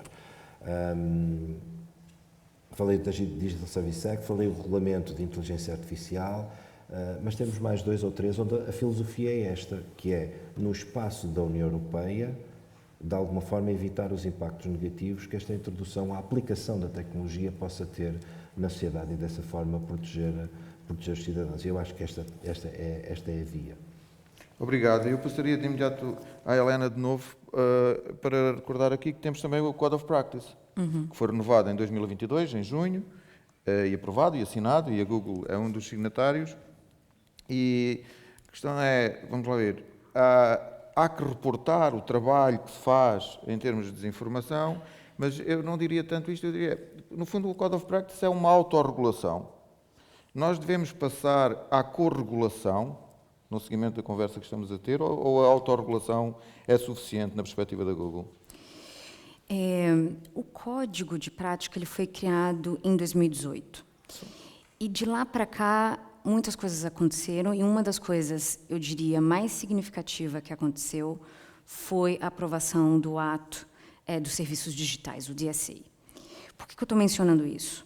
Porque no momento em que o ato dos serviços digitais foi aprovado, o código, enfim, ele foi fortalecido e ele passou a ser uma corregulação, inclusive considerado como uma das medidas de mitigação de riscos consideradas pelo ato dos serviços digitais. Eu vou explicar um pouco. Para grandes plataformas, para aquelas plataformas que têm mais de 45 milhões de utilizadores, existem algumas obrigações a mais do que para as plataformas de uma maneira geral. E uma dessas obrigações é que, a cada ano, a gente tem uma avaliação de riscos sistêmicos de utilização das nossas plataformas para divulgação de conteúdo ilegal. E aqui entra a questão da desinformação e aqui entra a questão do Código de Prática de Combate à Desinformação. Porque o que a Comissão Europeia decidiu é que, para aqueles signatários, aquelas plataformas que se tornam signatárias do Código de Desinformação, isso se torna uma das medidas de mitigação, uma vez que, sim, isso é um risco sistêmico de utilização dos nossos serviços, né? Esse fortalecimento é bastante curioso, porque traz umas 44 medidas, se eu não me engano, que não necessariamente todos os signatários assinam a todos, porque tem algumas obrigações e algumas medidas que são mais voltadas para a sociedade civil, outras que são mais voltadas para os publishers, outras que são mais voltadas para as plataformas. E só para você ter uma ideia, a gente tinha, um dos nossos compromissos era publicar um relatório de baseline, que basicamente é o relatório que vai servir para comparar o desenvolvimento e o progresso no combate à desinformação dos nossos produtos. É um relatório de 250 páginas, ou seja, é realmente bastante completo, em que a gente passa, primeiro, por todas as ferramentas que a gente tem para combater a desinformação e trazendo algo que é muito importante para o ato dos serviços digitais, que é transparência, realmente trazendo números de quantidade de conteúdo que a gente remove, anúncios e assim por diante. Também na parte de enforcement de políticas e quais são as políticas que a gente tem. Desculpa, fiquei pensando na palavra enforcement e agora ficou na minha cabeça. Na implementação das políticas e também na parte de programas e desenvolvimento dos nossos produtos. Então, é realmente um relatório completo. Para quem tiver curiosidade, o relatório é público. E agora, em junho, nós temos que publicar um relatório completo, o primeiro relatório completo, com todas aquelas informações e métricas que nos cabe partilhar por conta do Código de Desinformação. Então, para voltar na tua pergunta inicial, como a gente diz no Brasil, o bonde andou, sim. E quer dizer que a gente já está num modelo de corregulação, né? E eu diria que, assim, do ponto de vista da Google, a experiência de trabalhar com código tem sido muito importante. Porque é verdade que, nos últimos anos, a gente, como o Miguel anteriormente disse, nós tivemos crises que realmente colocaram nossas próprias políticas em questionamento e tivemos que reavaliar, e estamos em constante reavaliação das nossas políticas e dos nossos métodos de combate à desinformação. Então, estar ali com esse trabalho muito próximo à comissão também ajuda nesse diálogo a explicar como funcionam os nossos produtos, mas também entender quais são as preocupações mais atuais e vigentes enfim, da Europa de uma maneira geral. E como o Lino mencionou, e eu acho que, do ponto de vista da Google, a gente sempre vê com muitos bons olhos a criação do próprio ato dos serviços digitais nos trouxe muita segurança jurídica. Porque, no fim do dia, a gente está num continente com 27 Estados-membros, cada um criando suas próprias regras de como lidar com determinado conteúdo. E, no momento em que a União Europeia se junta e fala, não, nós queremos harmonizar a maneira como o continente lida com o conteúdo ilegal, para uma plataforma que opera a nível global e na escala que nós operamos, isso é um grande alívio. E a mesma coisa serve para o código. Ok, portanto, temos, de facto, a Google já entende como correlação o código reforçado, como a Helena disse, de junho de 22. Temos o RGPD, temos o Digital Services Act, temos outros que não foram já referidos, ou foram referidos antes, mas eu terminaria com uma questão ao Miguel. Se tivesses o poder de escolher algo mais que pudesses fazer, o que é que acrescentarias olhando à experiência que tens tido no Iberify e à tua própria experiência pessoal nesta área? Bem, é assim, uma coisa que uma coisa que sabemos desde que os seres humanos aprenderam a dominar o fogo é que as tecnologias permitem-nos avanços civilizacionais e provavelmente todos nós estivemos aqui hoje já usámos o fogo para alguma coisa e, portanto, usámos-lo há muito tempo para o bem, mas ele também serve para o mal. E todas as tecnologias são assim, não é? Portanto, têm os seus lados positivos, os seus lados... Não, o Lino discorda de mim, depois a gente já discute essa questão.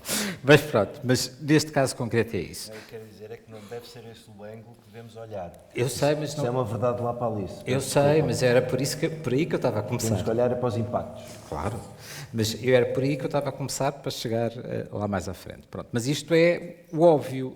Portanto, há coisas que são óbvias, não é? Depois há coisas que são apenas engraçadas, e levando para isto, é assim, por exemplo, como um Papa com um anorak cheio de estilo, que vimos há poucas semanas, e que muita gente acreditou, e que não era verdade.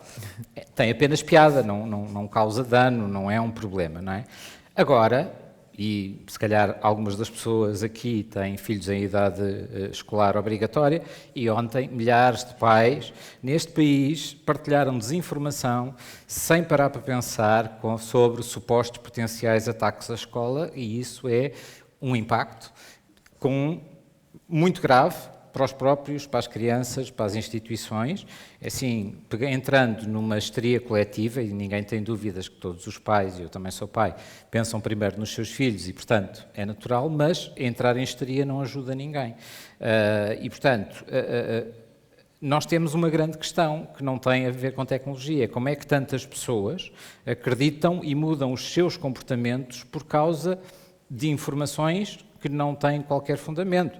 Mas isto não é novidade, e vou apenas pegar 2 casos recentes e que têm a ver com portugueses e que têm a ver com a pandemia, que é logo no início da pandemia um áudio que ficou conhecido como Olá Querido e que foi imensamente partilhado no WhatsApp e, portanto, que foi, digamos, a primeira grande desinformação pandémica em Portugal, foi logo em março de 2020, e depois o falso plano de desconfinamento, que foi partilhado também à exaustão, também no WhatsApp. É assim, para quem se interessa mais por estas coisas, ambos os casos foram estudados, nomeadamente pelo Media Lab ISCTE, e está disponível online no site toda a história e toda a análise do que é que se passou nesses casos, se quiserem perceber um bocadinho mais. Mas só para terminar num minuto, é assim, uma coisa que todos nós sabemos, e não precisamos ser investigadores, legisladores, estar ligado a uma grande companhia, é que não conseguimos eliminar a desinformação por decreto, não é? Portanto, não é esse o caminho. Por outro, muitas vezes fala-se os meios de desinformação e a origem da desinformação. É um problema porque, por definição, não existem meios desinformativos.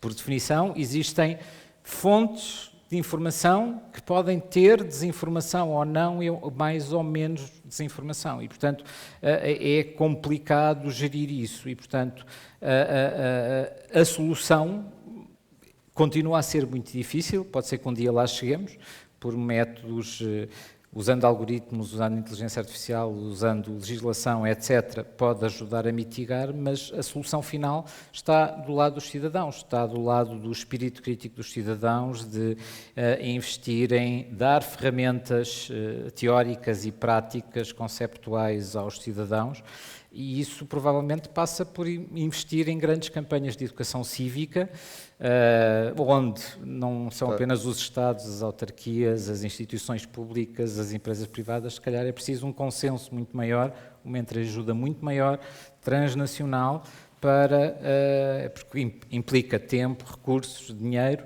mudar comportamentos, mudar formas de olhar para a informação e, pronto, se calhar temos que... É preciso mais literacia dos média, digamos assim, que no fundo é o tema do nosso mais debate. do que literacia dos média, a ação dos média. Ou seja, mais do que dizer o que é necessário fazer, que parece que todos sabemos o que é necessário fazer, é fazer, não é? Pronto, e terminávamos com esta ideia. Eu agradecia muito aos convidados e temos mesmo que terminar, porque se é grave perder uma carteira, é mais grave perder um avião e a Helena tem que ir para o aeroporto. Obrigado.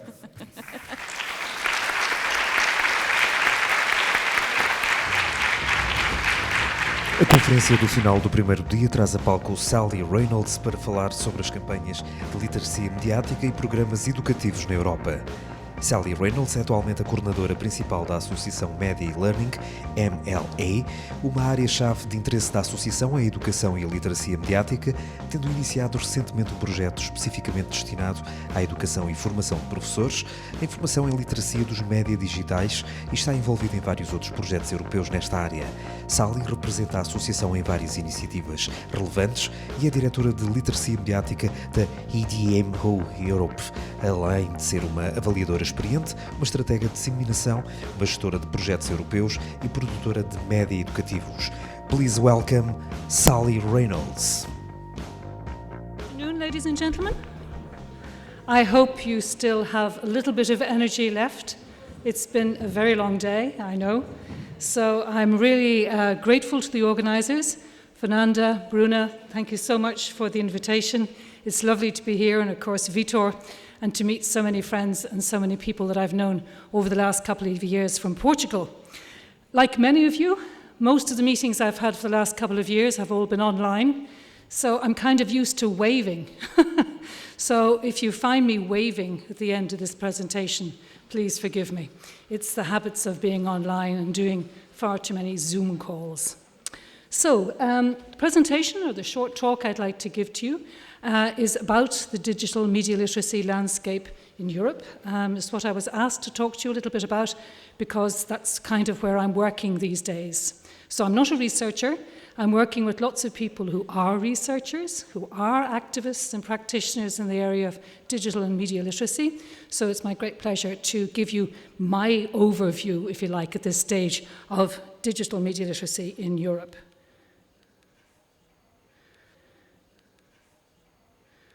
Okay, so let me tell you a little bit about our association. I'm working with something called the Media and Learning Association. I'm not going to read all these slides for you, don't worry, but I'll leave them for you afterwards with plenty of links so you can find out more about who we are and what it is that we do.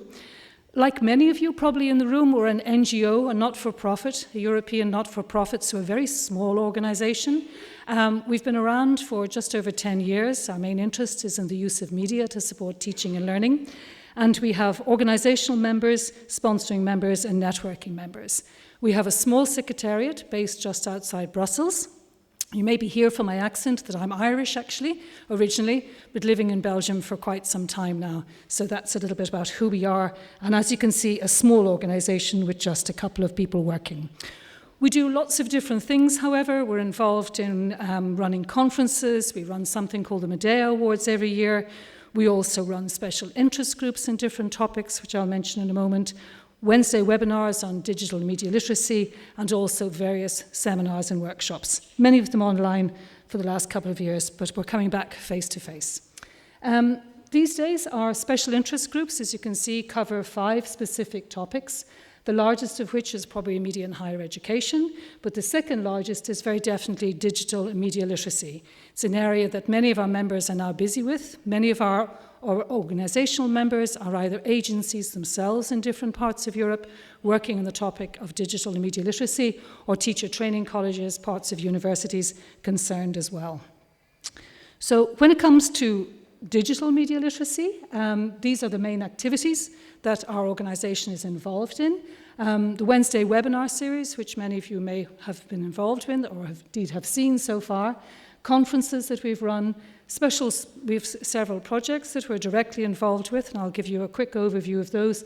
And then EDMO, and I'd like to tell you a little bit more about EDMO EU, EDMO Europe, and talk about what we're doing with regard there to media literacy, because it's part of the EDMO story.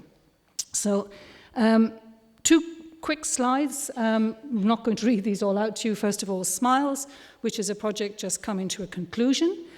All those people at the top look very happy. That photograph was taken at the beginning of the project.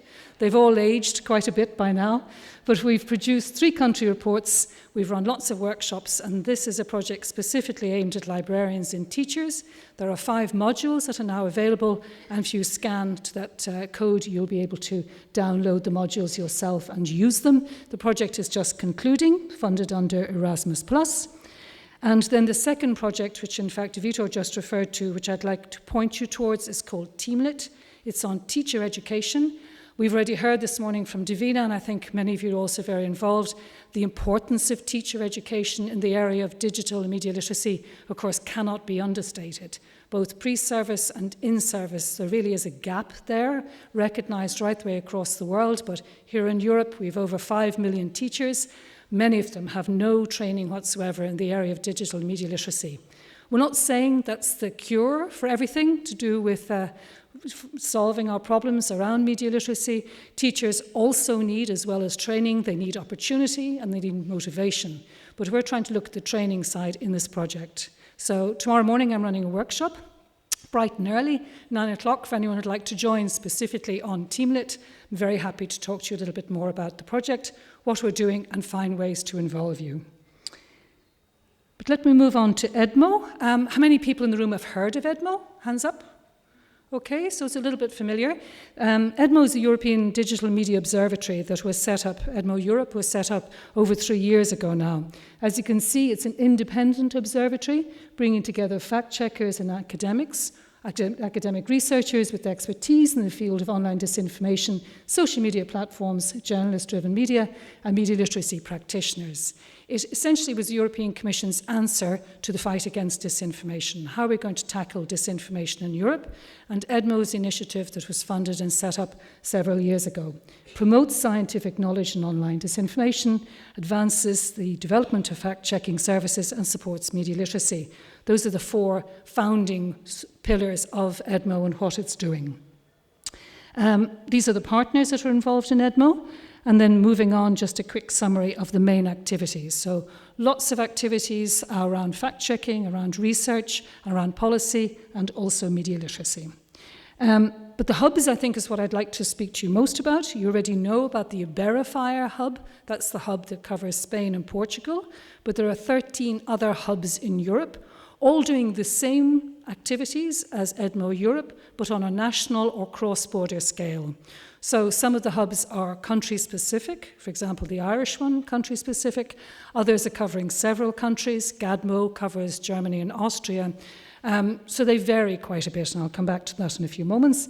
And as you can see, these are also organised in various different countries, but also in various different ways, but still supporting the same 4 pillars of activities. Where does media literacy come then in the EDMO story?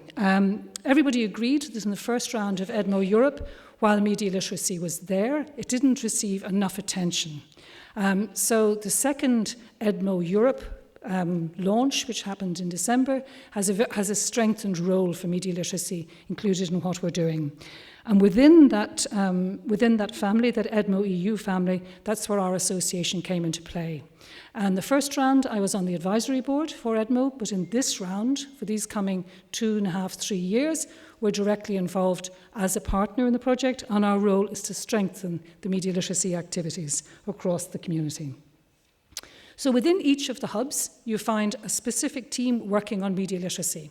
And that's what our job is to find ways to collaborate. So that's how I know Vitor, of course, so well here in Portugal, but also Chada in Spain, and various different colleagues in different parts of Europe who are all leading media literacy work in their respective hubs. Our job in terms of media literacy is manifold. First of all, we're mapping the landscape. And my colleague Emma Goodman is leading on that. So she's carrying out reports into each country. If you look on the website, and I'll give you all the links afterwards, you can check out the status of different country reports. So it's about sharing information about what's happening in media literacy in the different countries, the profiles that are being updated. Second piece of work for us is around raising standards throughout the sector.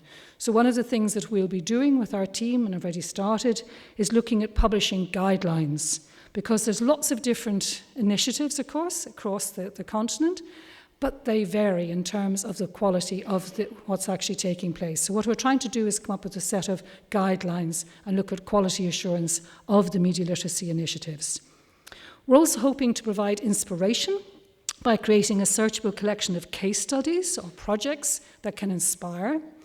We're not going to set up a repository of digital media literacy resources across Europe because we don't believe that works. That works best when it takes place at a national or a linguistic level, because that's where repositories make sense, of course. So we're not interested in replacing some of the really good national repositories and regional repositories that already exist. What we would like to do is create good practice examples which can be shared across borders in an easier way. We're also hoping to inform the policy debate, of course, by gathering information about what policies are most effective. Some of the activities that are underway, we started in January. We already have set up a network of the different digital media literacy contacts in each of the hubs. We've launched we're part of the new task force for the elections, for the European elections for next year. And we're also starting to run regular training events with the members. Some of these are open, and some of these then are closed just for the hubs themselves. So in terms of challenges, and I think these two, they appear at the very bottom, but they really should be at the very top. Limited resources, I think we all face that. There's never enough money, there's never enough time, there's never enough resources that are put into these things, so there's a limitation. But probably more important is the variation that exists, because we've very different players in each of the different hubs. So in some cases, the hubs already involve those that are very active, in our case in media literacy. In other hubs, they're less involved. So one of the things we try to do in our role in Media Learning Association is to help to make those connections, to help to identify different people in different countries and say, you're the hub in that country, do you know about this initiative? Because there's a really good initiative taking place that we know about, to make the connections of some of the European activities to the local. That's a little bit about just the contacts for EDMO. And just to broaden a little bit, I mean, we know there is a huge interest in media literacy. I really felt for this morning when Davina said, in one way, the fact-checking and the whole disinformation and fake news debate has been a godsend for the media literacy community, because suddenly we're much more centre stage than we used to be. Of course, it's also not a godsend in many other ways, but in terms of the attention that it's attracted, it really is significant. And we keep, certainly within the EDMO family, making sure that media literacy is top of the list of priorities is always a challenge, because fact-checking is just so much more immediate, you know, it's so much more attractive as a term, people understand it, whereas media literacy is the kind of country cousin and the slow relative in terms of the work that takes place. Vitally important, but not so easy to be able to show in terms of look at what we're able to achieve. And so I think we probably all agree that, of course, if we don't have, it's a little bit like, there's a very nice expression in Dutch, dweilen met de kraan open, which means mopping up with the tap open. That, of course, our challenge in society is we can deal with the supply of fake news forever, but until we do something about the demand and change the demand in people's head, we're not going to have the change that we want. So media literacy is the slow partner, but the vital partner. And so that's sometimes a challenge for us in terms of the work that we do. But I think we're seeing more and more interest. And that's just a couple of things to remind you all about. They've been referred to already earlier today. The Audiovisual Media Services Directive, which came into play in 2018. of course, is a vital part of the story, because that's one where the national governments and the regulators are required to do work in the area of media literacy, to report on the work in media literacy. And there's a couple of links there for you, and two organisations that are very important, of course, are ERGA and EPRA in this. And also check out the report that's there. There are recent guidelines issued by the Commission in February on how the countries, how national states should report on their activities under the directive, including on media literacy. The other, I suppose, important European message that was also mentioned here this afternoon, of course, is the new Code of Practice. Well, the strengthened Code of Practice, which came into play last summer, and there were 34 signatories. You heard the lady from Google referring to it a little bit earlier. We have had the first reports, and I think if you're interested in following this up, Commitment 17 is the one you need to look out for. That's the one within the code that talks about media literacy. And we now have, since January, the first round of responses from those that actually signed up to the code as to what they're doing about media literacy. It's a hugely long document, but I strongly suggest, if you have a chance, have a look and see what the commitments have been thus far. The European Commission, of course, has been hugely important in all of this in terms of media literacy and is active in lots of different ways. We have MLEG, which is the Media Literacy Experts Group, which meets every 6 months with representatives nominated by member states. We also have had the guidelines for teachers under the Digital Education Action Plan, which came out last December. Well, they came out in October and then again in December. These are all translated into all languages of the member states, including Portuguese. We've had funding under Creative Europe, for example. This is our second round of funding coming up this year, specifically on media literacy. And there will be a new framework for evaluation, which is also under discussion at the moment. And there's a couple of links there in terms of where, if you're interested, you can find out more information about these things. Characteristics of digital media literacy in Europe. I'd like to just finish with this. I see it in terms of these three main interest groups: practitioners, policymakers, and researchers. Very often living in silos, less so, which is good to see. We're getting more and more connections across people and across interest groups. We've had lots of projects, lots of initiatives, significant increase in coordination of media literacy at member states, often now by the informal groups, such of course as GILM here in Portugal, and I've listed a couple of others. We also have many government-supported agencies in Europe that are dealing with the topic of media literacy now as well, which is also very important, of course, as well. But the thing is, we haven't had a lot of connection between these local activities and the European level. I think it's important to say that EMO, this is a task force of EPRA, is a significant player in this by bringing together people and sharing information across the different networks. And now EDMO is doing with the hubs, the limitations there, of course, being that they're very different, one hub to another, but it is an attempt to try and look at what's happening national, make the connections at Europe, and then keep the connections strong on both levels, because that's, of course, where things are so important. Challenges. There are lots and lots of challenges in our area. I don't need to tell anybody in the room this.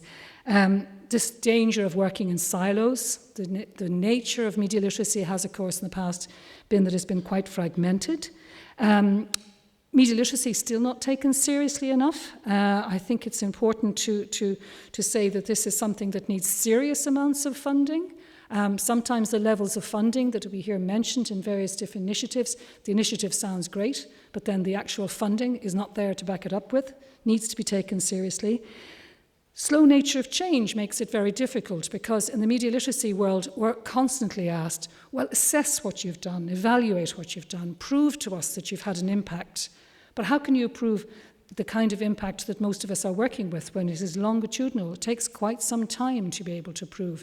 You can't do an immediate spot check before and after an interaction and immediately prove that somebody is more media literate. And that's one of the big challenges that we face within this world. Ongoing debate about the different intervention models, debunking versus pre-bunking. You heard Vitor starting to talk about it, the discussions that go on about inoculation. Quite some discussion about the value of repositories and sharing resources, of course, in terms of whether this works, how do you do that? Nobody likes to borrow things from another place. We all suffer from the not invented here syndrome. It's better if we make it ourselves. So that can be very often challenging, being able to transfer from one place to another. and of course lack of policy in different areas. And I just put a link in there to a nice summary of the various different intervention models from the DROG team in the Netherlands, which I think is worth having a look at as well. I just want to just get one moment on media literacy and compulsory level education. One of the discussions we constantly have with regard to curriculum is whether it should be a separate subject or not, and I think we already referred to that a little bit earlier today. Of course, media literacy is a cross-subject area, but if we don't put it into something like a curriculum, whereby we have resources for it, then it's very difficult to actually get it into schools. So there's a constant challenge, if you like. They're trying to get that balance right. Yes, it's cross-curricular, but without its own place in the curriculum, then it's very often ignored in schools when teachers and school authorities have so many other issues to worry about. Teacher education, of course, at both pre-service level and continuing professional development is a challenge, as I mentioned earlier. We have the principle of subsidiarity in Europe, which of course means, importantly, that education is not at a European level decided. It is for the national governments to decide, which makes something like cross-cutting policy quite challenging in terms of compulsory level education. And then, of course, evaluation, as I mentioned earlier, can be very, very difficult. And I just put two references in there for you. The first one is to Ofcom, and that's the link to the new toolbox, which they launched a couple of months ago on evaluation of media literacy. If you haven't seen it yet, it's really worthwhile having a look at it. It's a really useful toolbox. And the other one is from the Max Planck Institute in Germany, and it is their toolbox and their toolkit and a comparison of various different interaction models and having a look at how these compare and how these differ. And I would just suggest, if you're working with schools in education, they're worth looking at as well. In the future, and I'll close with this, more platforms and opportunities to meet and share. We're human beings, and even though I love my online communities and I've met many of you in webinars, this is just so much more valuable to be able to sit and to talk. I'm looking forward to the workshop tomorrow morning for anyone who can join me. Just to compare, to share, to understand, just helps us all with our motivation, and I think the quality of what we get from these kinds of encounters, of course, is just so much better. Recognition of the nature of digital and media literacy. It's never a quick fix. I think that's something we really need to keep reminding people. Don't ask us to prove the value of our work in the short term. It's really, really difficult to do that. And that is the nature of the work. It's nothing to do with our competence or lack of competence as people working in digital media literacy. More funding. We need to take this seriously. And I think we just have to keep reminding people of that. More research. And then finally, Paolo Salotto, I think many of you may know from EAVI, used to make this comparison several years ago, and I really like it. If we thought about media literacy in the same way as we do about food literacy, we all know where our food comes from. We all check the back of the packet. We know that quality tends to cost more. That's the reality of food and nutrition. But every kid at school learns about food. Every kid learns. We've all, gone through various stages of understanding how it is that some food is good for us and some food is not good for us. We make choices all the time. We go to the supermarket, to the local shop. We should do the same with our media. And until we start thinking of media literacy in the same really significant terms, then we're really wasting our energy. So let's try and do that. Thank you very much for your time. Thank you. Some context.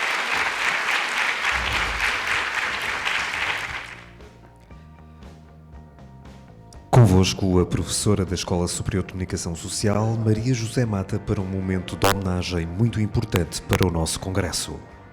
Muito boa tarde a todos. Homenageamos hoje Mário Mesquita. Para mim, como para tantos aqui presentes, o sempre professor Mário Mesquita.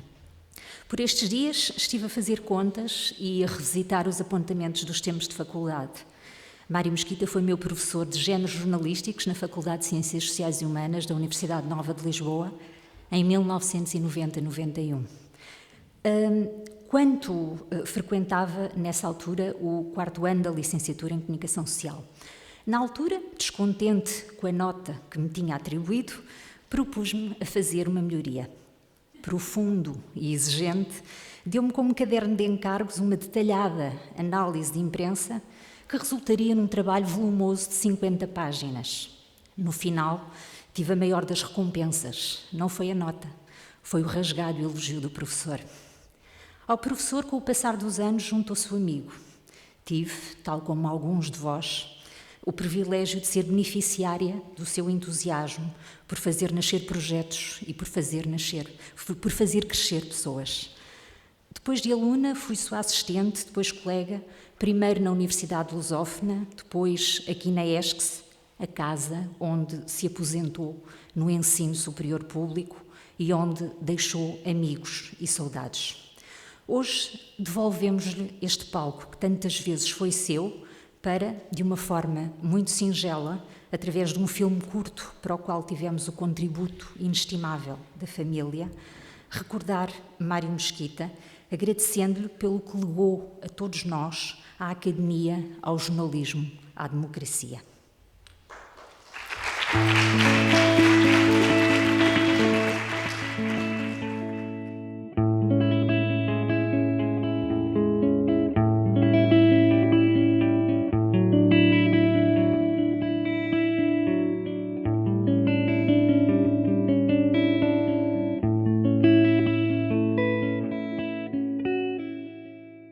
E agora, Mário, quem és tu?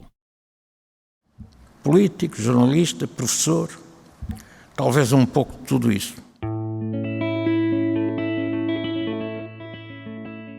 O seu nome completo? Mário António da Mota Mesquita. Data de nascimento? 5 de janeiro de 1950. Local de nascimento? Ponta Delgada, Açores.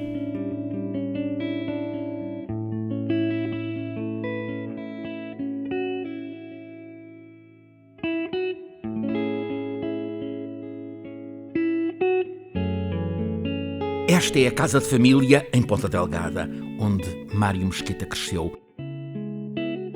Ainda muito jovem, inicia a atividade política de oposição ao regime e participa em encontros de oposicionistas açorianos, entre os quais Melo Antunes.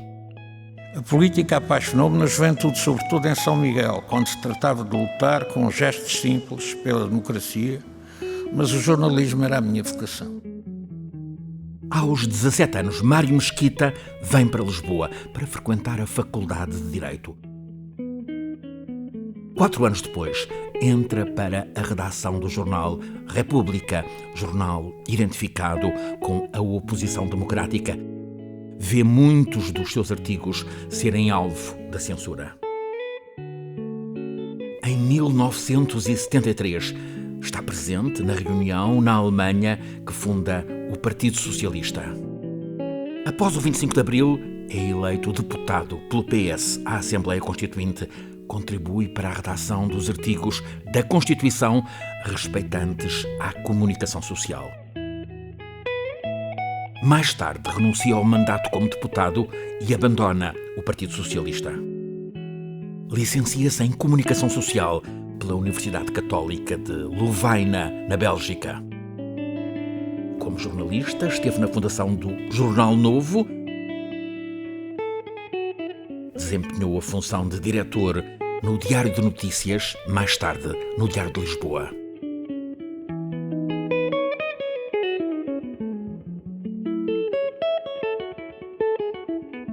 E foi assim que eu cheguei rapidamente a diretor de um jornal. Com 28 anos, a diretor do Diário de Notícias.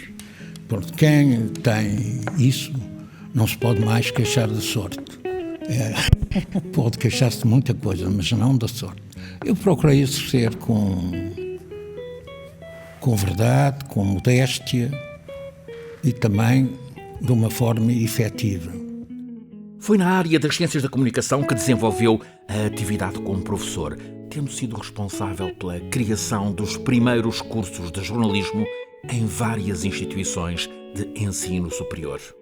Eu sou professor em função da matéria, quer dizer, eu sou professor de jornalismo. Há muita gente que é professor de comunicação, de antropologia, de linguística, de filosofia. Eu sou professor de jornalismo. Deixou marca no percurso de tantos jornalistas, alunos, investigadores. Entre 2007 e 2013, foi administrador executivo da Fundação Luso-Americana para o Desenvolvimento. Em 2017, assumiu o cargo de vice-presidente da entidade reguladora para a comunicação social. Recebeu diversos prémios, condecorações, homenagens, deixou escritos vários livros. A nossa atitude deve ser uma atitude modesta, prudente e não arrogante, como quem domina tudo, como quem sabe tudo. Do casamento com Clotilde nasce a única filha, Ana, mãe de Cecília.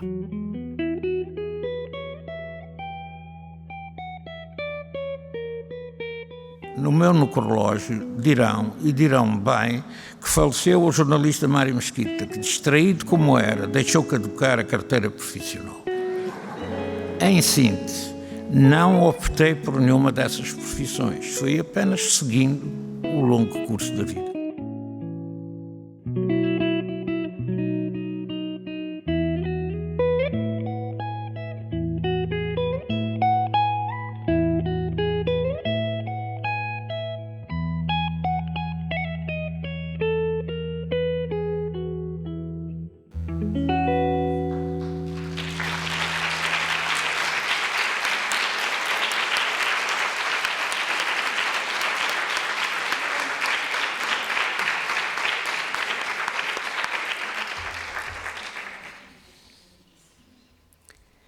O longo curso da vida do Mário Mesquita foi mais breve do que aquilo que desejaríamos.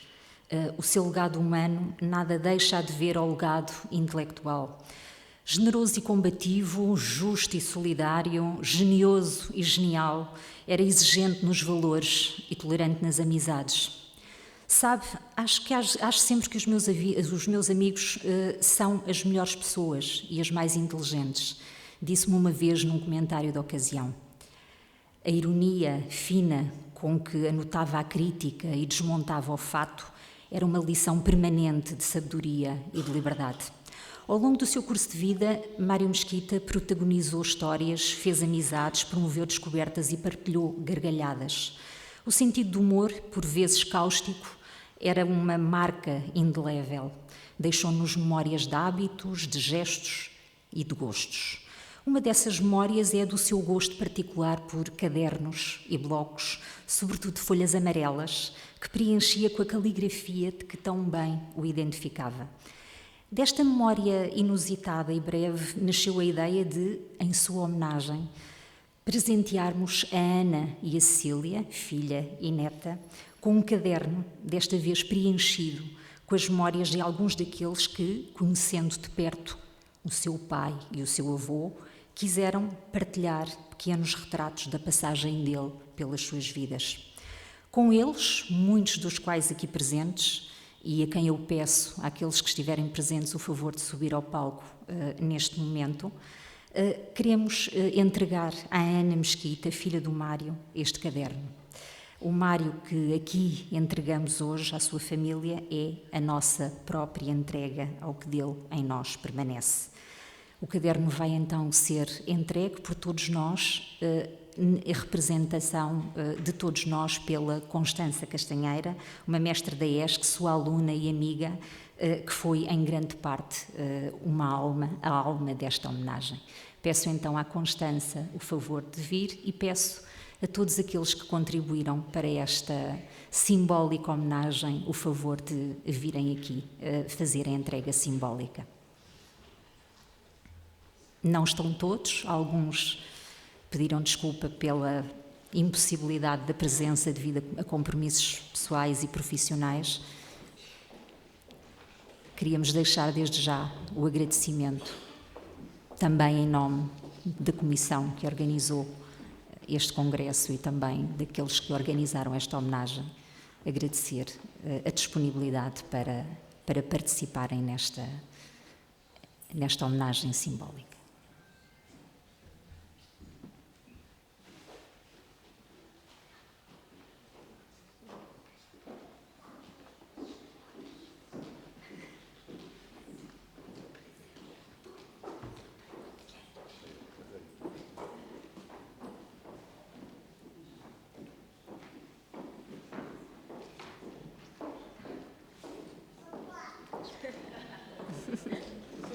Temos uma visita.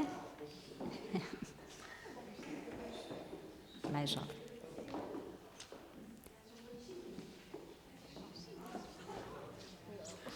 Peço então à Ana, eu sei que alguns não se revêem há algum tempo, mas pedi então à Ana que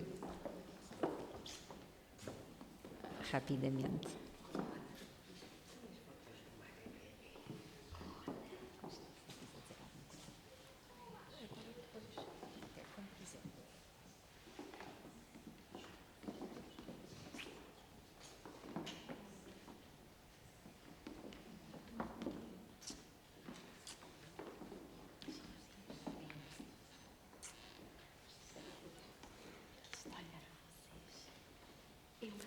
Alguns apontamentos do caderno estão neste momento a ser exibidos no ecrã. São apenas pequenas passagens de algumas frases selecionadas de testemunhos que foram deixados no caderno.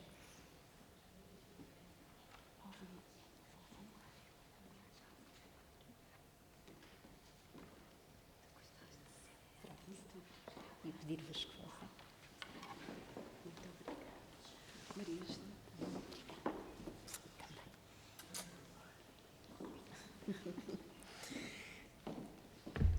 Muito obrigada a todos. Cici. Muito obrigada.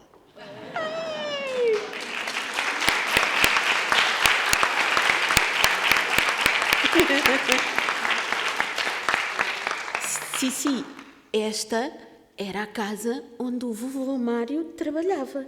Sabes dizer vovô Mário? Sabe? Diz? Vovô Mário. Pois é.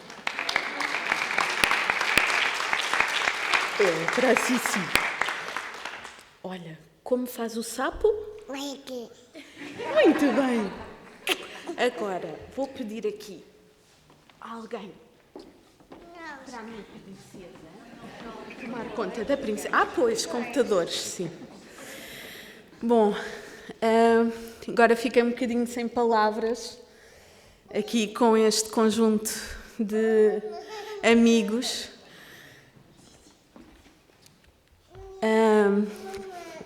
Sara, peço desculpa, se quiser dar ali.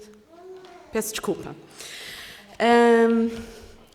De facto, é muito simbólico este conjunto de pessoas que estão aqui atrás, mas também que organizaram hoje esta homenagem, porque são várias gerações. A Maria José Mata, que para muitos de vocês é a colega e para muitos é a professora, a doutora Maria José Mata, lá em casa, e para a minha mãe era a menina Maria José Mata, que eu tinha 10 anos quando teve aulas a primeira vez com o meu pai, e depois mais tarde relembrávamos há pouco, quando esteve no mestrado, também aparecia lá por casa, ainda muito novinha, não é? Idade do mestrado. E, portanto, foi muito simbólico ter, durante estes tempos, estive a trocar aqui mensagens com a Maria José e com a Constança, e ter a Constança, que foi agora uma aluna mais recente e que a minha mãe me apresentou, infelizmente, no dia do velório, porque viu uma menina muito triste, sentada numa cadeira, e foi lá ver o que é que se passava. E, portanto, é aqui, as duas simbolizam uma longa geração de vários alunos que se tornaram amigos, que se tornaram colegas, e que muito nos têm ajudado a ultrapassar este luto inesperado. Esta foi também a casa onde o meu pai teve que viver experiências que vivia comigo em casa. Eu ia-me tornando adulta e as meninas alunas dele iam se tornando chefes dele. Com tudo o que isso tinha de bom e de mau, não é verdade? Às vezes reclamar que, pronto, não era tratado como achava, não é verdade estas coisas, porque o que é isto das meninas pequeninas agora terem a mania que são crescidas? e, portanto, também ajudou um bocadinho a partilhar aquilo que teria sido um conflito geracional apenas comigo, filha única, partilho aqui com as filhas e filhos atrás de mim.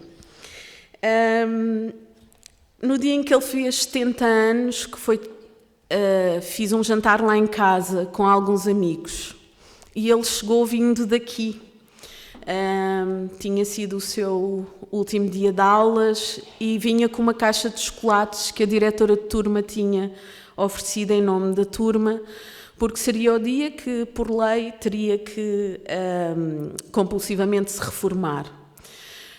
O meu pai já tinha os seus dias offs, quem o conhece sabe bem que havia os dias mais presentes e os que estava lá no mundo da lua, mas naquele dia estava mesmo assim ausente e pesado. E percebeu-se que foi uma separação difícil, não é? Para já uma separação abrupta, legal, diferente, mas principalmente porque era a relação com as pessoas, com os alunos, que estava ali a pesar naquele dia. E nesse dia percebemos também a importância da passagem dele por esta casa. E se dúvidas ficassem, temos aqui hoje este vosso gesto que muito nos sensibiliza. E eu hoje trouxe a Cecília Mesquita, a única neta do meu pai, a convite também da professora Fernanda Bornacho, portanto, se ela se portar mal, a responsabilidade é da professora, mas também por achar que é simbólico. O meu pai passou a tocha a mim, que estou a passá-la à minha filha Cecília, e passou também a tocha a cada um de vocês, de diferentes maneiras, e de todos vocês, colegas, alunos da mesma geração, mais novos, e acho que este congresso e outras iniciativas e outros passos das vossas carreiras serão aquilo que nos trará sempre também um bocadinho mais do meu pai. Queria agradecer muito o convite à professora Fernanda Bornacho, à Maria José Mata, à menina Maria José Mata e à menina Constança em particular, mas também a todos aqueles que contribuíram para esta bonita homenagem e para a realização deste livro, estes meninos todos aqui atrás de mim. Muito obrigada, sensibilizou-nos muito. Muito obrigada.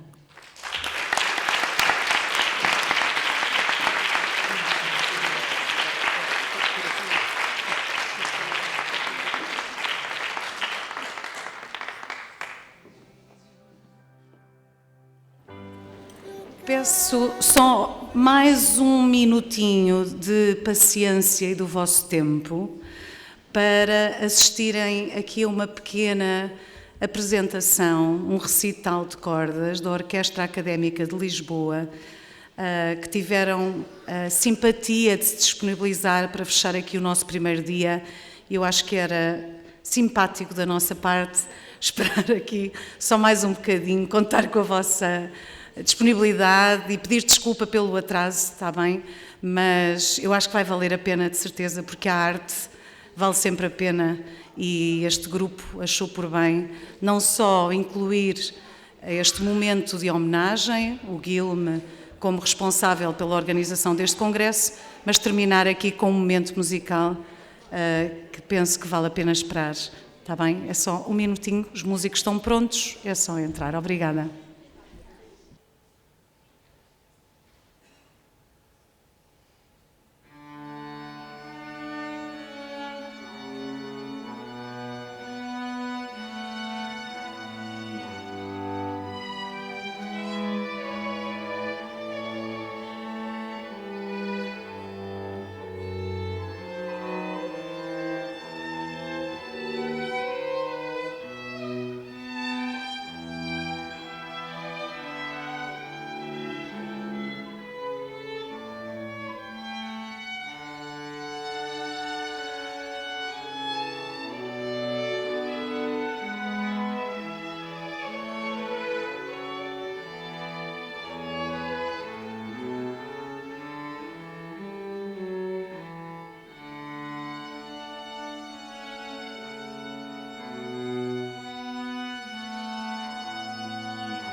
Com este magnífico momento de recital pelo Quarteto de Cordas da Orquestra Académica da Universidade de Lisboa, chegamos ao final do primeiro dia do 6º Congresso de Literacia, Média e Cidadania.